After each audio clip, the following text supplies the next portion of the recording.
me to my next person, which is Jessica. My advice for Jessica. Jessica, you've proven to us that you are skilled at parting the thin lines, saying, I'm not combative, show me evidence, show me evidence. But Jessica, you're manipulative. You are manipulative, and you need to work on this. You need to stop using your skill to read people's weaknesses, your skill of negotiation in the business world. You need to stop turning that skill onto people that you are in romantic relationships with. It's no different from a lawyer cross-examining a witness on the stand who's really good at it in his lawyer world.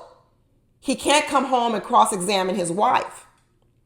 And Jessica, you may be good at negotiation in the business world, making sure you get the best deal, making sure you get the best prices, making sure you get a contract that's in your favor. Very, very good negotiation skills. Learning to read your opponent, learning to read your opponent's weaknesses, learning to get the upper hand on your opponents in the business world. Let me tell you, Jessica, you can't bring that skill into your dating world, and that's what you do. You bring your business skills into your romantic relationships, and that's a problem. You tried it with Chris. You tried to maneuver men. You tried to maneuver Chris when you were showing him around at that hoedown. You tried to make sure every woman voted for Chris to stay on the show. You tried to manipulate the women to make sure they voted for Chris to stay on the show. You showed him around like he was cattle. You manipulated Maurier on this show so that you could make it to the end to prove to everyone that you are worthy, you're desired, and you're ready to love. You manipulated Maurier. You realized that Maurier wanted to be in your company. You realized that Maurier wanted to be in the company of you and Janelle. You realized that Maurier wants to belong. Maurier wants to belong to something bigger. This is why he's part of all these groups. This is why he likes to do all these marches.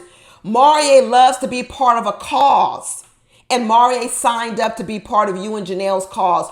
You and Janelle had a cause on this show to make it towards the end, and you recruited the Mauriers, and Mario became one of your foot soldiers. You used him. These may be somewhat good tactics to use in the business world. Learning how to find the right person for the right job. It's a skill you need in hiring people. It's a skill you need to be able to read people to make sure you hire the right person for the right job. But Jessica, you're using your talent in the wrong way, girl. You're using your talent in the wrong way in your dating life, and it's working against you. Because let me tell you, Jessica, you're not the only one with this skill. And other men see the skill too, and it's not attractive. It's not attractive. And Jessica, I do believe that in that sit-down dinner with you and Chris, when Chris blows up and cusses you the hell out, I believe you said something subtly to trigger him. I do. Because I think you're so good at knowing how to push people's buttons, how to get people to move in a certain direction that you want to make a move. And I believe you knew just the amount of words to use to trigger Chris to go off like that. I do. I believe you're that good. I believe you are that good. And let me tell you, that is not a good characteristic to have in a relationship, because what that means is at any point in time in a relationship, like we all know how to push people's buttons, I'm afraid you keep your finger on that button with a man you're in a relationship with. I do, Jessica. I believe you will keep your finger on that button of your partner to keep him in line, and you will know just what buttons to push all the time. But here's going to be my final advice for Maurier. Maurier. Women want to know who you really are, not this person who you want everybody to think you are. I don't know, Maurier, how you became this caricature that you are. But I'm telling you, Maurier, anyone with a little bit of intelligence can see that you're hiding behind something. You're not being yourself. You're presenting something that's not completely real. And Maurier, what I want to tell you about that is that becomes your weakness. That becomes your weakness. Because when people like Jessica of the world, who are really sharp, Jessica's really sharp. When people who are sharp and who can read people, because I think I'm one of the people who can read people, but good thing I don't use my skill for evil. But I'm telling you, Maurier, you're easy to read. You actually think you're fooling people, but you're not. Many people know who you are. And if I were to meet you out on the street, Maurier, I probably wouldn't call you on it. I would know who you are behind this facade. And I would just say, I don't know why he's putting on. I don't know why he's doing that. But then I would just walk away. I wouldn't read you out in the street because I got too many other things to do. And I'm not a malicious or evil person, so I wouldn't look to exploit your weakness. But there's some people who can read people very well, that when they do see your weakness and they see that you're covering something up, they know that there's weakness behind there. And what they do is they get to that weakness. And once they get to that weakness, they use it for their benefit. And that's what Jessica did to you, Maurier. Your weakness is obvious, Maurier. So when people don't confront you on it, it's not because they don't see it. It's because they see it, but they're actually giving you grace. They're not choosing to confront you. But be afraid of the Jessicas of the world, because Jessica saw it and she exploited it. She saw your need to be accepted. She saw your need to be part of the cool girl club, to be around pretty woman.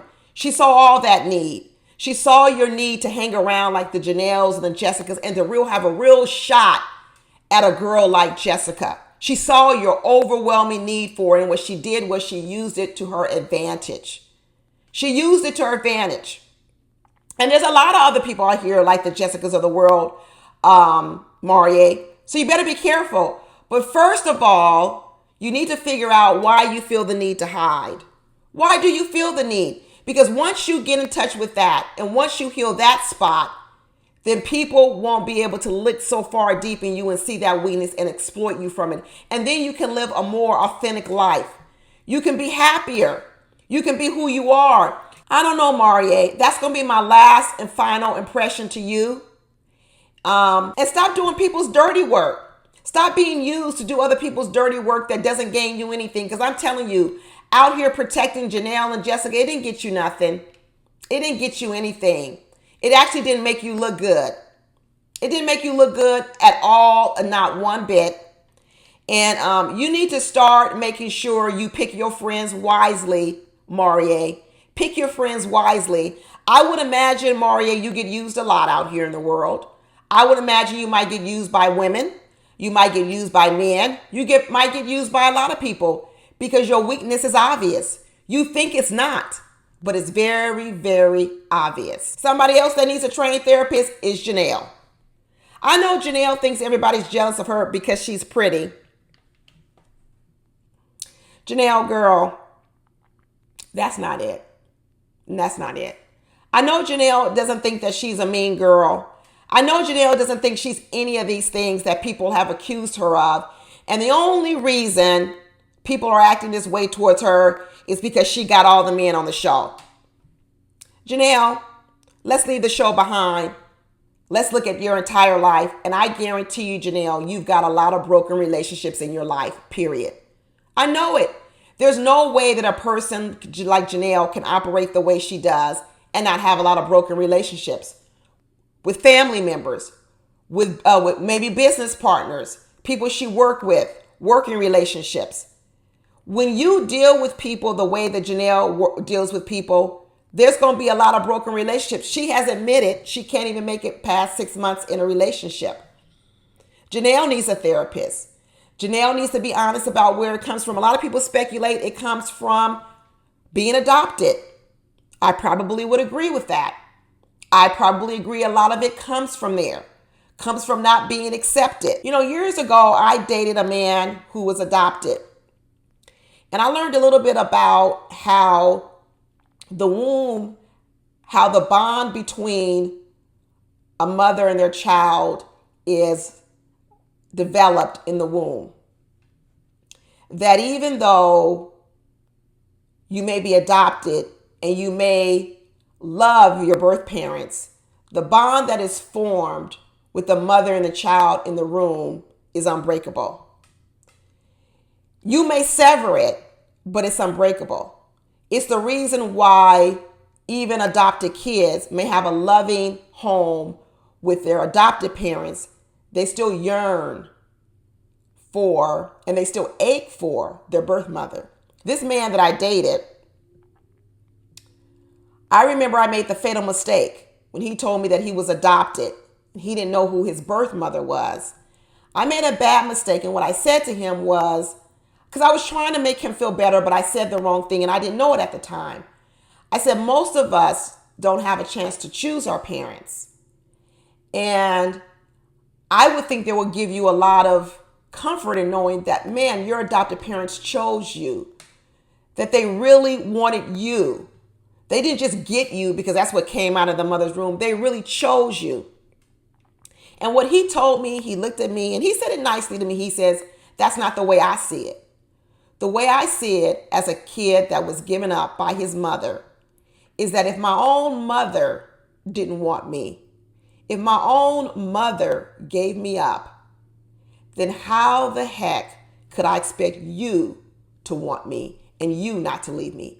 And I'm telling you, that hit me like a ton of bricks.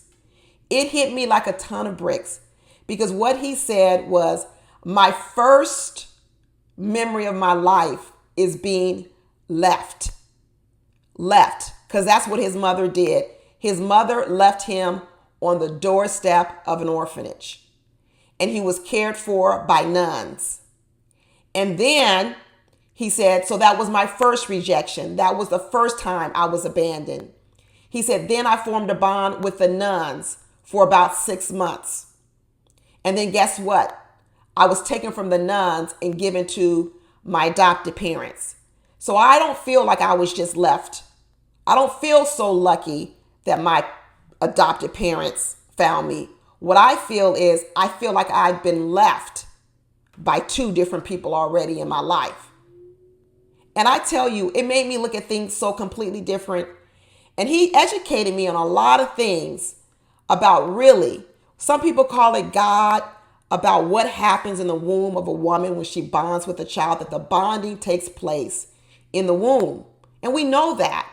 We all know that. And what he says is that pain never goes away. So I want to tell Janelle that it's okay for you to have some unhealed pain from your adoption.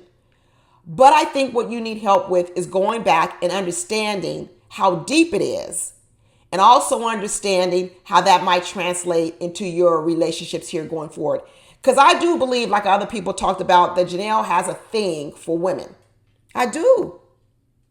I think Janelle especially feels some animosity towards females. She doesn't have that same energy for males. She doesn't. But she does seem to have an extra amount of oomph for some of the ladies. And I don't know if it has to go back to do with a little bit of anger she might carry for her birth mother. I don't know. I really don't know. Like I said, I'm not no therapist. I'm not trained as no therapist. I didn't go to school as no therapist. But one thing I do have is, like I told everybody, I've got good intuition. I've got good discernment. And I can discern something in Janelle. And I know enough that whatever's going on with Janelle didn't start on Ready to Love. It didn't start on Ready to Love. And I don't know her whole life. But once again, I feel like Janelle is no different than Tequila, in that they are both blaming their bad behavior on people here on this show. And their bad behavior started well before they came on this show. Well before that. So my final impression of Janelle, same as I said to Tequila, go get some help. Go get some therapy.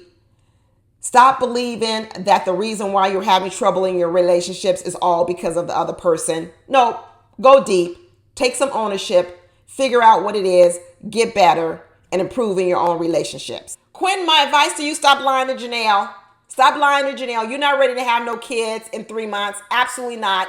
Quinton knows darn well that he's not ready to bring no babies into this world that he's got to provide for financially. He knows darn well.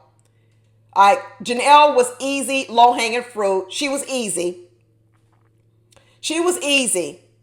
I'm not saying that they may not have any chemistry. That's not what I'm saying. What I'm saying is their lives don't fit. Not at this place. They don't. Maybe when Quinton gets older, and Quinton is older, he's a little further along in his career and his life, maybe he and Janelle would go well together. But guess what? By then, Janelle's either gonna not have kids, not be able to have kids, or whatever else. And sometimes it's just a matter of timing.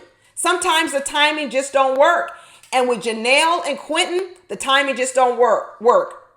If it were another timing, to be honest with you, I actually could see them together, because Quinton don't mind being bossed around. Quinton does not mind being bossed around by Janelle. Quinton's spine is a little bit weak, and he wouldn't mind being bossed around by Janelle. He might not mind. He wouldn't mind living off a little bit of the Janelle money either. Either one, he wouldn't mind. Quinton would be really comfortable being the lower income earner in a family, cooking more at home, doing more of the domestic duties, working out when he wanted to. Quinton would not have a problem with it, and he showed us that multiple times. But Quinton is still not ready to have children right now. He knows it, and now he's wasting Janelle's time. So unless, Quinton, you ready to let that sperm run wild, okay, and meet up with that egg, then stop wasting Janelle's time, because she ain't got much left if she wants to birth a child. She ain't got much left. She's 42. Her clock is running out. And every day that you waste with her, you're holding her back from getting what she wants, and that's not right. Stop wasting her time just because you got a lot of time left. Quinton, go find you another woman, probably an older woman. Quinton definitely going to have to be with an older woman. Quinton's going to have to be with an older woman, because he's going to need an older woman to lead him a little bit more. So Quinton, with you 32, 33, get her about 35, Quinton, about 35. She still got some runway to have some kids. She still may feel like she can give you another 2 years before you're ready to have children, all that. But Janelle's just too far at the end of the spectrum. She's 42. You can find someone like Janelle who's around 35, and also without all the drama of Janelle, because I also think that's going to be a problem for Quinton.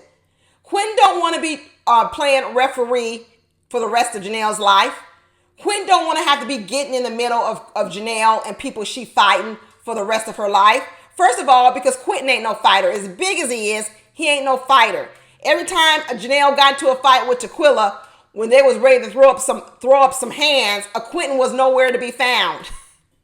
Quinton ain't trying to fight. All them muscles can't fight and can't swim. Good Lord. Quinton, leave Janelle alone. Leave Janelle alone. Go find you someone else who's got time to sit around and wait for you to get your business going. Another strong-minded woman, more than likely. A very strong, assertive woman who can lead you through life, because that's what you need.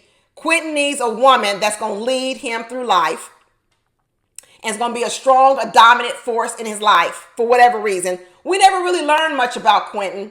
We really didn't, because Janelle overshadowed him so much.